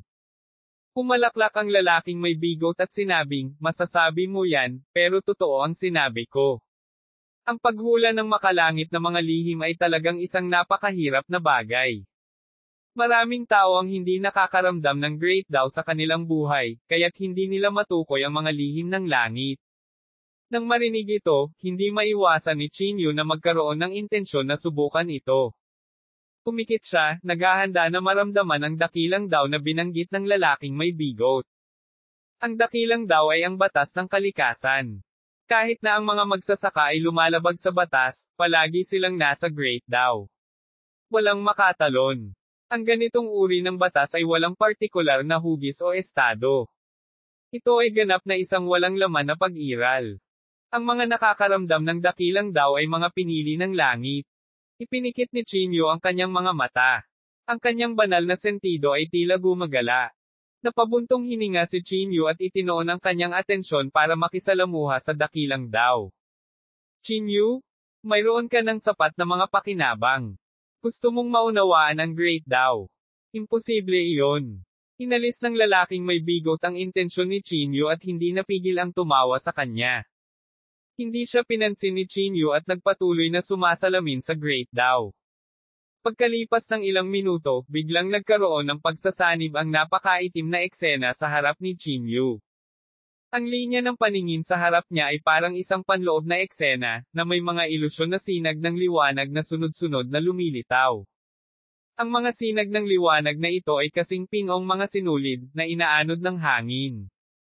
Mukha silang mga dandelion na walang pattern, ngunit kung titingnang mabuti, matutuklasan ng isa na ang lahat ng sinag ng liwanag ay umuugoy ayon sa isang tiyak na pattern. Ito ang dakilang daw. Tuwang-tuwa si Qin Yu. Bagamat iyon ang nangyari, hindi alam ni Qin Yu kung paano mahulaan ang mga makalangit na lihim sa pamamagitan ng pag-asa sa dakilang daw na ito. Nagmamadaling binuksan ni Qin Yu ang kanyang mga mata, at bumalik sa normal ang eksena sa kanyang harapan. Paano ito? Nabigo ka, tama. Mayabang na sabi ng lalaking may bigot. Kahit na para sa akin, tumagal ako ng ilang buwan upang matagumpay na maunawaan ang Great Daw, at sa pamamagitan ng pag-asa sa Great Daw na ito nagawa ko ang arkeolohiya. Gusto mong maunawaan ang kapangyarihan ng Great Daw. Imposible lang yun. Hindi pinansin ni Qin Yu ang lalaking walang humpay na Saturday ng bigot at nag-aalalang sinabi, sabihin mo sa akin, paano mo malalaman ang mga makalangit na lihim sa pamamagitan ng pag-asa sa dakilang daw na ito? At paano ka makakahanap ng mga kayamanan? Sumimangot ang lalaking may bigot at nagsabi, bakit mo ito tinatanong? Walang itinago si Qin Yu at agad na sinabi sa lalaking may bigot ang lahat ng kanyang naobserbahan sa loob. Matapos marinig iyon, hindi napigilan ng lalaking may bigot na manlaki ang mga mata. Totoo ba ang sinabi mo?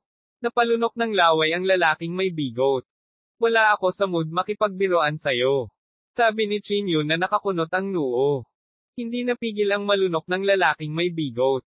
Pagkatapos, sinabi niya na may bahagyang dalamhati at galit, hindi makatarungan. Anong karapatan mong maramdaman ang great daw sa loob ng ilang minuto? Sige, itigil ang pagsasalita ng walang kaparirikon at sabihin sa akin ng mabilis, inikot ni Qin Yu ang kanyang mga mata at sinabi. Napabuntong hininga ang lalaking may bigot. Bagamat medyo hindi siya nasisiyahan, sinabi pa rin niya kay Qin Yu ang paraan upang matukoy ang mga makalangit na lihim. Ang tinatawag na paghula ng mga makalangit na lihim ay ang paghahanap ng bakas ng direksyon na labag sa batas mula sa dakilang daw, sabi ng lalaking may bigot. Lahat ng heavenly treasures ay ipinanganak sa labas ng Great Daw. Sa makatuwid, kapag naramdaman mo na ang Great Daw ay abnormal, nangangahulugan ito na ang isang kayamanan ay ipinanganak. Kung paano matukoy ang lokasyon, ito ay parehong paraan. Ang posisyon na nakikita mo mula sa panloob na view ay ang pangkalahatang posisyon ng kayamanan. Nalito si Qin Yu, ngunit halos naunawaan niya ang kahulugan ng lalaking may bigot. Pinagmasdan niya ang paligid at halos tumingin sa kalapit na lokasyon. Pagkatapos, ipinikit ni Qin Yu ang kanyang mga mata at sinubukang hanapin muli ang dakilang daw. Pagkalipas ng ilang minuto, lumitaw ang panloob na eksena sa harap ni Chinyu. Medyo sagrado ang eksenang nasa harapan niya. May mga sinulid ng liwanag na parang seda na gumagalaw. Tinitigan ni Chinyu ang napakahiwagang liwanag sa kanyang harapan at sinubukang hanapin ang kanilang mga batas. Sa pamamagitan lamang ng paghahanap ng mga batas ay mahahanap niya ang mga makalangit na lihim sa kabila ng mga batas. Sa hindi kalayuan, hinuhusgahan din ni Cho Hae-gwang ang mga makalangit na lihim. Puno ng pawis ang kanyang noo, at mukhang pagod na pagod. Ang pagbabawas ng mga makalangit na lihim ay isang napakabigat na gawain. Maging si Chinyu ay nakadama ng bakas ng pressure. Isa pang kalahating oras ang lumipas, at sa wakas ay natagpuan ni Chinyu ang bakas ng abnormalidad sa Great Dao. Ang sinag ng liwanag na ito ay sobrang manak sa panloob na eksena, tulad ng isang walang ulo na langaw. Hindi lamang iyon, ang sinag ng liwanag ay naging mas manak, at ang paggalaw nito ay naging mas irregular. Siya iyon. Nakalok si Chinyu sa sinag ng liwanag na ito. Ang manak poster na iyon ay nagpapahiwatig na ang 10,000 taong gulang na mga halamang gamot na ito ay palapit ng palapit sa pagsilang. Biglang nanginig si Chinyu.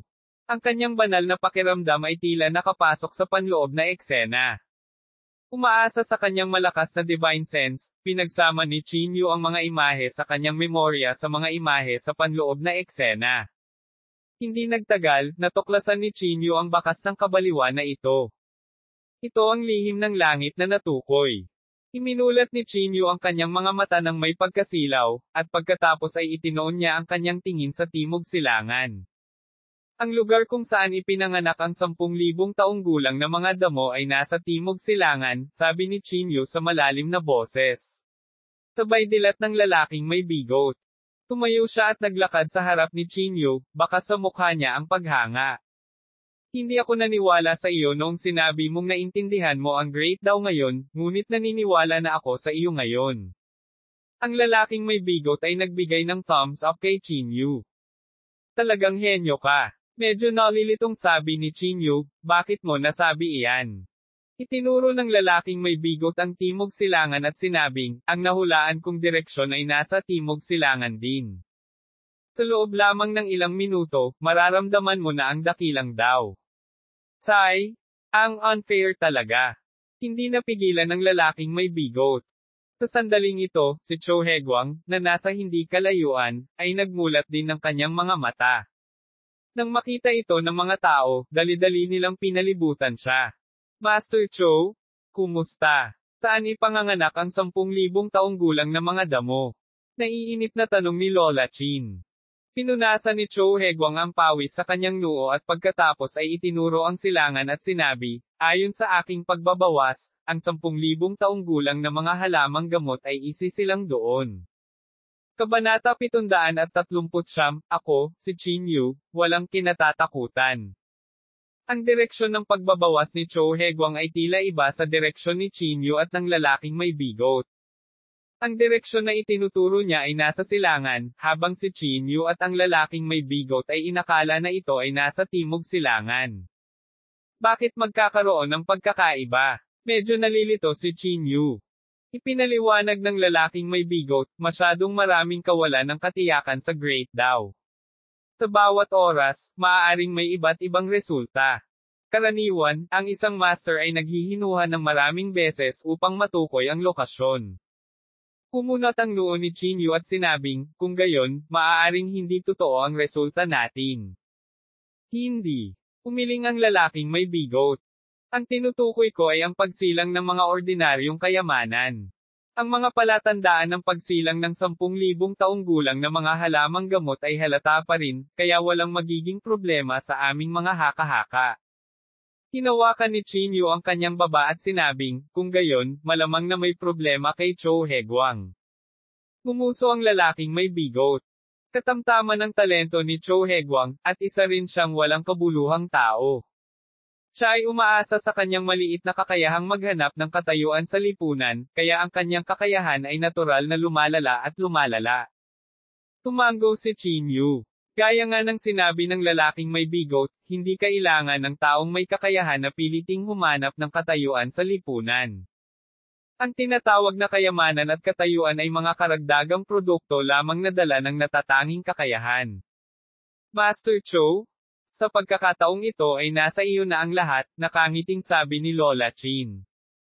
Kinaway-kaway ni Cho Hae-gwang ang kanyang kamay at sinabing may walang pakialam ng ngiti, maliit na bagay lang. Hindi ito nagkakahalaga ng pagbanggit. Ipinagyayabang pa rin ng mga tao sa paligid si Cho Hae-gwang, sinasabi kung anong klaseng big shot siya at kung anong uri ng mga makalangit na sikreto siya. Hindi mabilang na mga papuri ang nagparamdam kay Cho Hae-gwang na medyo mahiyain. Hehe, kahit sino pwede maging master. Ang lalaking may bigot ay hindi napigil ang umungol ng mahina. Hindi man malakas ang boses ng lalaking may bigot ay malinaw pa rin niya itong naririnig. Anak, anong sabi mo? Pinaikit ni Lola Chin ang kanyang mga mata at sinabi. Takot na takot ang lalaking may bigot kaya kinilig. Mabilis siyang ngumiti at sinabing, wala. Puro kalokohan lang ang sinasabi ko. Gusto ni Lola Chin na turuan ng leksyon ang lalaking may bigot. Ngayong nakahanap na siya ng pagkakataon, hindi na niya ito pakakawalan. Pinangunahan ni Lola Chin ang karamihan at naglakad patungo sa lalaking may bigot. Nililibak mo ba si Master Cho? Malamig na sabi ni Lola Chin. Alam kong hindi ka mabuting tao. How dare you spout nonsense today? Awkward na sabi ng lalaking may bigot, ako. Hindi ko sinasadya yon. Mali ang narinig mo. Malamig na bumantong hininga si Lola Chin. Mali ang narinig ko. Sinasabi mo bang hindi maganda ang tenga ko? Oo, sinasabi niya na hindi maganda ang tenga mo. Hindi makatiis si Chin Yun na nakatingin sa gilid. Tumayo siya sa harap ng lalaking may bigot at malamig na sinabi, Old bastard, so what if he says that your ears are not good? Nagbago ang ekspresyon ni Lola Chin, at ang panloob na chi sa kanyang katawan ay tumataas din. Namilog ang kanyang mga mata, ngunit hindi siya nagmamadaling umatake. Napaka-calculative ni Lola Chin. Alam niya na kung aatakehin niya si Chin Yu ngayon, mauubos nito ang kanyang lakas. Matapos maipanganak ang 10,000 taong gulang na mga halamang gamot, mawawalan siya ng kakayahang makipagkompetensya. Kaya naman, napangiti si Lola Chin. Maaari mo akong kutsain, ngunit ano ang ibig mong sabihin sa panunuya ni Master Cho? Tama. Ano ang ibig mong sabihin sa panlilibak kay Master Cho? Nagdududa ka ba sa kakayahan ni Master Cho? Sigaw ng katabi niya. Nakangiti ring sinabi ni Cho Hae-gwang, ano ang sinabi mo tungkol sa akin noon? Hindi ko narinig ng malinaw. Sumulyap si Chin Yu kay Master Cho at nginisyan. Mukhang hindi rin maganda ang tenga mo. Sige, uulitin ko para sa kanya. Ikaw, Master Cho, may ilang pakulo. Ang rate ng tagumpay ng bawas ay 20% lamang. Isa ka lang asong bali ang gulugad na sakam sa vanity. Pagpapagalitin ka lang ng mukha. Naiintindihan mo na ba ngayon? Ang ilang salitang ito ay nagpalamig sa ekspresyon ni Master Cho. Pinandilatan niya si Chin Yu at sinabing masama, naglakas loob ka bang tingnan ako? Alam mo ba kung ano ang panghuhula? Kalahating oras ang nakalipas, hindi ko alam, pero ngayon, naiintindihan ko na. Sabi ni Chin Yu na may walang pakialam ng ngiti. At ang aking kakayahan ay malamang na higit sa iyo. Hindi napigilan ni Master Cho ang tumawa ng malakas. Hahaha. Ang iyong kakayahan ay higit sa akin. May kilala ka bang great daw? Hayaan mong sabihin ko sa iyo, kakaunti ang mga tao sa mundong ito na makapaghihinuhan ng mga lihim ng langit. Ikaw lang. Ang lakas ng loob mong magsalita ng mayabang. Gumisi si Chin Yu. Basura ka lang. Isa ka lang ordinaryong tao na may katamtamang talento. Hindi mo ito mahihinuhan ng 8 beses sa 10 beses, gayunpaman, naglakas loob ka pa ring lumabas at mag-bluff. Sasabihin ko rin sa iyo. Natukoy na rin namin ang lokasyon. Gumisi si Cho Hae-gwang. Narinig mo ba ang sinabi kong lokasyon? Nagpapanggap ka ba na ikaw mismo ang nagdeduce nito ngayon? Huwag kang masyadong narcissistic. Iba ang direksyon na aming hinuha sa iyo. Gumisi si Chin Yu. Ang isang retard lamang ang pupunta sa silangan. Pagkaraan ng ilang salita, hindi na napigilan ni Cho Hae-gwang. Pinandilatan niya si Chin Yu at sumigaw, okay lang kung ipahiya mo ako, pero maglakas loob kang hiyain ang kakayahan ko. Pinahiya mo ang dakilang daw. Ito ay walang galang. Walang galang. F***6, huwag kang manloko ng mga tao dito. Gumisi si Chinyu. Magaling daw. Ano ang alam mo tungkol sa great daw? Lalong nagdilim ang ekspresyon ni Cho Hae-gwang. Huminga siya ng malalim at sinabi, siya ay walang galang sa akin at sa Heavenly daw. Kung hindi ko siya papatayin, tiyak na magagalit ako sa Heavenly daw sa pagkakataong ito at mag-aanyaya ng kapahamakan. Malinaw na pinapaypayan niya ang apoy. Sa tingin ko tama si Master Cho, pagsang-ayon ni Lola Chin. Bilang resulta, higit sa 20 martial marquises ang sunod-sunod na naglakad. Pinalibutan nila si Chinyu at ang iba pa sa gitna, na naglalabas ng mga alon ng malakas na layunin ng pagpatay. Malamig na tiningnan ni Chinyu ang mga tao sa paligid niya at sinabing, ang daming walang utak na mga idiot. Halatang ginagamit kayo ng lokong ito. Hindi mo ba nakikita? Wala itong kinalaman sa iyo, malamig na sabi ng katabi niya. Inilagay ni Lola Chin ang kanyang mga kamay sa likod niya at walang pakialam na sinabi, ang taong ito ay may malalim na relasyon sa ating samahan. Sa sandaling sinabi ang mga salitang ito, ang lahat ay naging mas sabik. Pakiusap huwag mo siyang patayin. Iligtas ang kanyang buhay. Pilayan mo lang siya, nakangiting sabi ni Lola Chin. Malamig na tiningnan ni Chinyu si Lola Chin at sinabing, Old Beastard, tandaan mo ito. Pagdating ng panahon, lampoin ko yung Beastard na pinalaki mo. Agad na nagdilim ang ekspresyon ni Lola Chin sa pagbanggit kay Blackie. Lahat, gumawa ng iyong hakbang. Tatandaan ng Jingdo Martial Arts Association ang pabor na ito, malamig na sabi ni Lola Chin. Napuno ng hangarin na pagpatay ang paligid. Ang panloob na Chi ng higit sa 20 martial marquises ay walang katulad na siksik. Maging si Chinyu ay nakadama ng mga alon ng presyon. Protektahan si Little Yu. Napatingin si Chinyu sa lalaking may bigot. Pagkatapos, humakbang pasulong si Chinyu, at biglang lumitaw ang ginintoang liwanag sa kanyang katawan. Ang nangingibabaw na panloob na Chi na iyon ang naging sanhi ng panginginig ng puso ng lahat. Halika! Ako, si Chinyu, ay walang dapat ikatakot. Malakas na sigaw ni Chinyu. Ang kanyang panloob na chi at dugo ay kumulo, at ang kanyang panloob na chi ay umabot sa pinakamataas. Kabanata 740, Tang Mobi S. Lola Chin. Isang nakakatakot na enerhiya ng chi ang kumalat sa lahat ng direksyon kung saan si Chinyu ang sentro. Naramdaman ang napakalamig na pagpatay sa katawan ni Chinyu. Ang mga ekspresyon ng lahat ay hindi maiwasang magbago. Tulad ng inaasahan kay Chinyu. He really lives up to his reputation, sabi ng isang malamig na nguso. Upang mabigyan ng sakit ng ulo ang Jingdo Martial Arts Association, natural na hindi siya isang ordinaryong tao. Gusto ko muna siyang labanan. May malamig na sumingot at itinaas ang kanyang kamay para hawakan ang ulo ni Chinyu. Sumulyap si Chinyu sa kanya, mabilis na ikinuyom ang kanyang kamao, at bigla itong nabasag. Ang mga alon ng gintong kamao ay nagpawi sa kalangitan at tinakpan ang araw, tulad ng isang gintong araw na nagpawi sa kalangitan at tumakip sa lupa. Boom! Sa sandaling nagbanggaan ang mga kamao, pinalipad ang umaataking martial marquis. Ang mga buto ng kanyang kamay ay agad na nabali, at ang lakas ng puwersa ay naging sanhi ng pagbagsak ng kanyang dibdib. Ang umatake ay nagluwa ng isang subo ng dugo.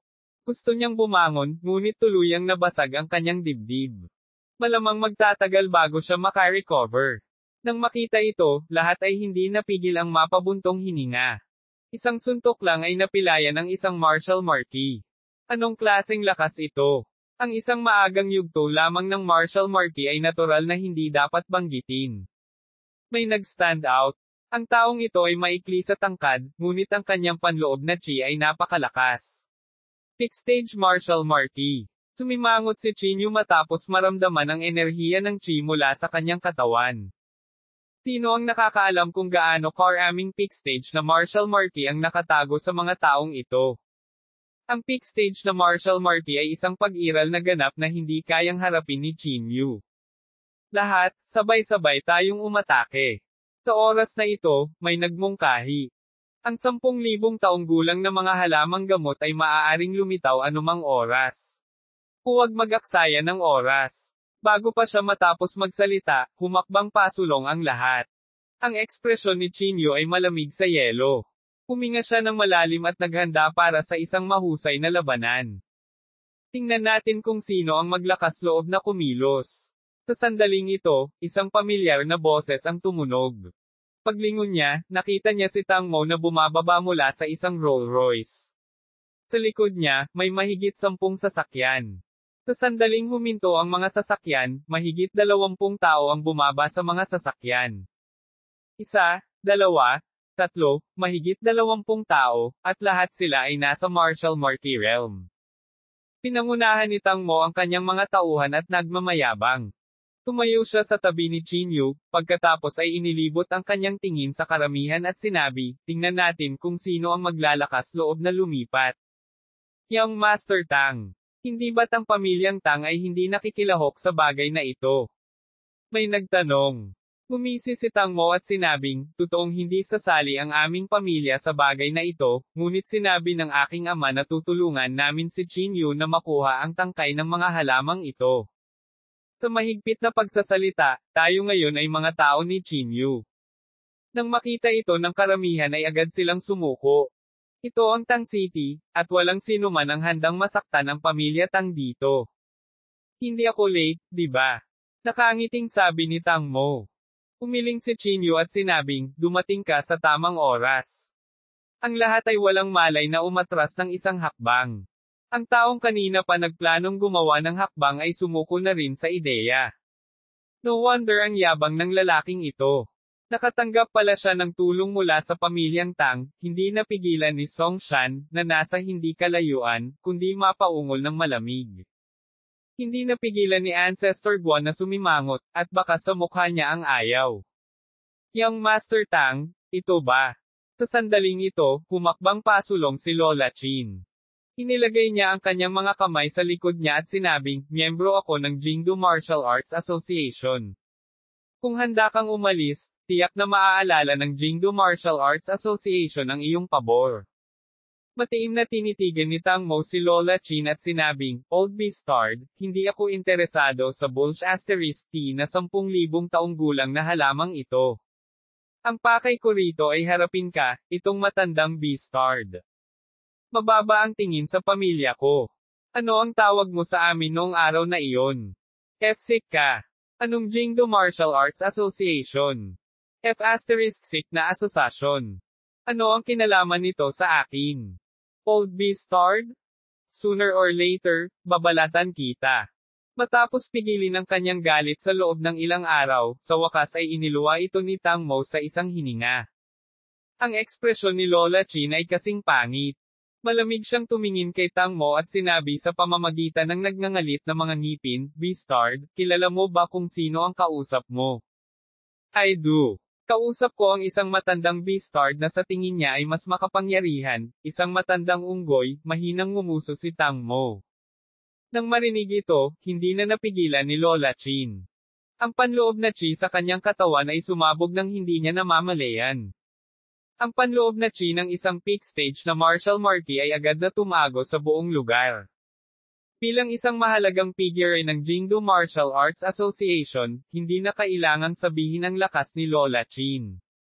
Sa mga kaparehong antas, si Lola Chin ay halos walang kapares. Matapos maramdaman ang panloob na chi ni Lola Chin, ang mga ekspresyon ng lahat ay hindi maiwasang magbago. Tulad ng inaasahan ng isang tao mula sa Jingdu Martial Arts Association. May hindi nakaimik. Malamig na tiningnan ni Lola Chin si Tang Mo at sinabing, Little Beastard, paano kung miyembro ka ng pamilya Tang? Sa tingin mo ba talaga natatakot ako sayo? Ang mahigit 20 martial marquee sa paligid ng Tang Mo ay mabilis na humakbang pasulong at tumayo sa harap ni Tang Mo. Sige at subukan mo. Malamig na bumantong hininga si Tang Mo. Pagkatapos, ikinaway ni Tang Mo ang kanyang kamay. Isang folding fan ang lumabas sa manipis na hangin sa kanyang kamay. Ang folding fan na ito ay mukhang ordinaryo, ngunit may panloob na chi na nananatili sa paligid nito. Martial Saint Weapon. Nang makita ng lahat ang folding fan na ito, hindi nila maiwasang mamatla sa takot. Ang pamilya Tang ay hindi lamang nagdala ng mahigit 20 martial marquises, ngunit naglabas pa sila ng isang martial saint weapon. Gaano kaitikot ang pundasyon ng pamilyang Tang? Medyo hindi magandang tingnan ang ekspresyon ni Lola Chin. Ang Jingdo Martial Arts Association ay hindi nagkukulang ng martial saint weapon, ngunit sa paglalakbay na ito, si Lola Chin ay hindi nagdala ng kahit ano. Halika, tingnan kung matatalo kita hanggang mamatay gamit ang isang pamaypay. Sigaw ni Tang Mo. Bagamat labis na nagalit si Lola Chin, alam niyang hindi ito ang tamang oras para kumilos. Masisisi lang niya ang sarili sa pagmamaliit sa pamilya Tang. Kung hindi ito mangyayari. Ang pamilyang Tang, tama ba? Tatandaan ko ito. Huminga ng malalim si Lola Chin at tumalikod para umalis. Patuloy na sumigaw si Tang Mo, "Old bastard, mas mabuting umalis ka kaagad sa Tang City, o dudurog ko ang mukha mo."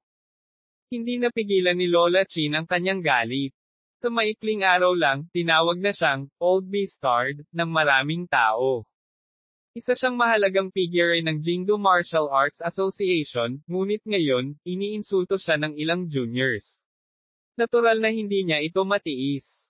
Lola Chin, hindi na kailangang masaktan ang pamilya Tang, sabi ni Cho Hegwang. Narito si Tang Mo upang tulungan si Chin Yu, at ang ruta ng Chin Yu ay iba sa atin, kaya hindi na kailangang mag-alala. Tumango si Lola Chin, at pagkatapos ay nagsabi, "Master Cho, may problema ba sa locus yung nalaman mo?" "Siyempre walang problema," sabi ni Cho Hegwang na may walang pakialam ng ngiti. "Lola Chin, makatitiyak ka." Tumango si Lola Chin at sinabing, "Kung makuha natin ang 10,000 taong gulang na mga halamang gamot sa pagkakataong ito, ang Jingdo Martial Arts Association ay tiyak na kukuha sa iyo bilang isang profesional na treasure hunter." Nang marinig ito, agad na natuwa si Cho Hegwang at sinabing, "Salamat, Lola Chin." Sumunod ang lahat sa tabi ni Lola Chin, habang si Tang Mo ay nakatayo sa gilid ni Chin Yu. "Sa pagkakataong ito, salamat sa iyo. Tatandaan ko ang pabor na ito," sabi ni Chin Yu. Kinawian ni Tang Mo ang kanyang kamay at sinabing, "Ang aming pamilya ay palaging tumutupad sa aming salita." Tumango si Chin Yu at pagkatapos ay nagsabi, "Oras na para umalis din tayo." Kinawian ni Tang Mo ang kanyang kamay at sinabing, "Tara na."